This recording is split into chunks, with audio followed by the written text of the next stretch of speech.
नमस्कार साथियों, मैं अमित अवस्थी समाज सत्ता और लोकतंत्र चैनल में आपका स्वागत करता हूं। साथियों, मैं आप सभी को आज एक बहुत रोचक जानकारी देने जा रहा हूं। बहुत से लोग मुझसे ये लगातार पूछा करते हैं कि आप मुझे ये बताइए गुरुजी कि हमने दुकानें बना ली हैं और आज हम व्यापार कर रहे हैं, लेकिन व्यापार में जब मैं यही व्यापार पहले कर रहा था तो मुझे बहुत लाभ हो रहा था, लेकिन ऐसी क्या परिस्थिति आई कि यह व्यापार जो है अब उतना लाभ नहीं दे रहा है। तो मैंने उन लोगों से पूछा कि मेरे साथियों, आपको इसमें क्या नई चीज नजर आती है? तो उन्होंने कहा कि गुरुजी, हम तो पहले से अच्छा व्यवहार लोगों के साथ करते हैं और लोगों को अच्छा सौदा देने की कोशिश करते हैं, लेकिन लोग लेते नहीं हैं, और इसका क्या कारण है? तो मैंने उन्हें बताया कि सबसे पहले तो आप ये देखिए कि आपका पैतृक व्यवसाय क्या है।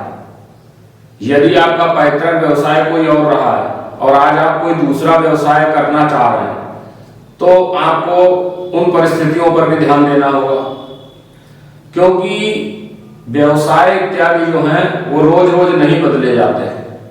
यदि आप एक व्यवसाय कर रहे हैं या करना चाहते हैं तो आपको किसी अच्छे गुरु से जानकारी लेनी चाहिए, ज्योतिष की सलाह लेनी चाहिए कि किस तरीके से मैं इस व्यापार को करूं। लेकिन मैं निश्चित तौर से आपको ये बताना चाहता हूं कि कुछ छोटे मोटे फेरबदल करके आप अपने जीवन में बढ़ने वाली जो उथल पुथल है उसको रोक सकते हैं।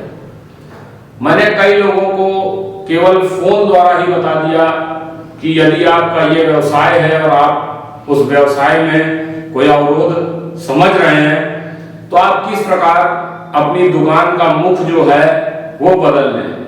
जिनकी किराए की दुकानें होती हैं वो निश्चित रूप से मुख बदल सकते हैं, क्योंकि वो एक दुकान से दूसरी दुकान को किराए पर ले सकते हैं।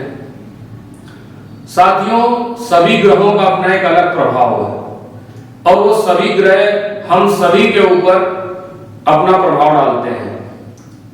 जब हम व्यापार करते हैं तो अलग अलग व्यापार अलग अलग ग्रहों के द्वारा प्रतिनिधित्व किया जाता है। तो निश्चित रूप से आप ये समझ लीजिए कि हमारे व्यापार पर उन ग्रहों का उस प्रकार प्रभाव पड़ता है। यदि आप सब्जी की दुकान खोलना चाहते हैं या आपने व्यापार कर रहे हैं और हरी सब्जियां बेच रहे हैं, तो ये हरी सब्जियों का व्यापार आखिर कराता कौन है? मैं आपको बताऊं साथियों, इन हरी सब्जियों का व्यापार बुध ग्रह करवाता है। और बुध ग्रह की अपनी कौन सी दिशा है?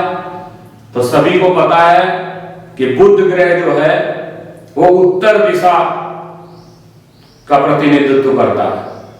तो यदि हमारी दुकान उत्तर दिशा की ओर मुख वाली है तो आपको हरी सब्जियां बेच करके जो लाभ मिलेगा वो आपको किसी और दिशा की दुकान में नहीं मिलेगा।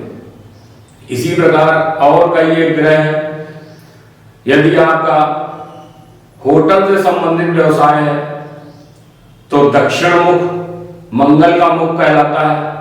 तो आप यदि दुकान दक्षिण मुखी रखते हैं तो आपको बहुत अधिक लाभ होगा। इसी प्रकार दवाओं की बात करें, यदि मेडिकल स्टोर की बात करें तो मेडिकल स्टोर यदि आपका पूर्व दिशा की ओर मुख है तो आपको लाभ मिलेगा। इसी प्रकार जिसकी हार्डवेयर की दुकान है, जो लोहे इत्यादि से संबंधित व्यवसाय करता है, वो पश्चिम दिशा की ओर जो है मुख यदि उसकी दुकान का है तो वो अधिक लाभ ले सकता है। तो साथियों, ज्योतिष और वास्तु ये दोनों हमारे जीवन के जुड़े हुए आप समझ लीजिए बहुत बड़े पहलू हैं। जो लोग नहीं मानते उनके लिए मैं विशेष टिप्पणी नहीं करना चाहूंगा, लेकिन मैं आप सभी को यह जरूर बताऊंगा कि यदि आप ग्रहों का लाभ लेना चाहते हैं और चाहते हैं कि आपका व्यापार और अधिक प्रगति करे, तो आपको अच्छे गुरुओं की सलाह लेनी चाहिए और समझना चाहिए कि आखिर ऐसा क्या करते हैं गुरु और क्या बताते हैं हमारे ज्योतिष के सितारे जिससे हमारे जीवन में परिवर्तन शुरू हो जाता है। छोटे से वीडियो में मैं ज्यादा अधिक जानकारी तो आपको नहीं दे सकता, लेकिन इतना अवश्य बता सकता हूं कि जब आपको लगे कि आप अपने व्यापार में विफल होते जा रहे हैं या जो आप कार्य कर रहे हैं आपको आपकी मेहनत के अनुरूप फल नहीं मिल रहा, तो आपको निश्चित रूप से सजग हो जाना चाहिए और कुछ इस तरीके के परिवर्तन करने चाहिए जिससे आपका जो वास्तुशास्त्री है वो बता सकता है अच्छे से अच्छा और आपकी मदद कर सकता है। बहुत से लोगों के यहाँ मैंने जो उनके यहाँ दुकानों पर चित्र लगे हुए थे उन चित्रों को बदलवा करके भी बताया कि किस प्रकार के आप चित्र लगाएं तो आपका किस प्रकार का जो व्यापार है वो प्रगति करेगा। इसी प्रकार से बहुत सारी छोटी बड़ी हम लोग बातें हैं जिनको समझ सकते हैं और उनसे अपने व्यापार का लाभ ले सकते हैं। मेरे साथियों, आज यदि ये रोचक जानकारी आपको अच्छी लगी हो और आपको लगता है कि नहीं हाँ ग्रह हमारे जीवन पर प्रभाव डालते हैं और हम कुछ इस प्रकार करें कि हमारे व्यापार को लाभ मिले, हम कुछ इस प्रकार करें कि हमारे व्यापार को लाभ मिले, तो आप जो है अब अपने व्यापार के प्रति सजग रहें और अपने व्यापार के प्रति सजग हो जाएं और साथ ही अपने गुरुओं का आशीर्वाद लेकर, अपने बुजुर्गों का आशीर्वाद लेकर व्यापार को सही गति और दिशा देने का कार्य करें। धन्यवाद साथियों। जय हिंद, जय भारत।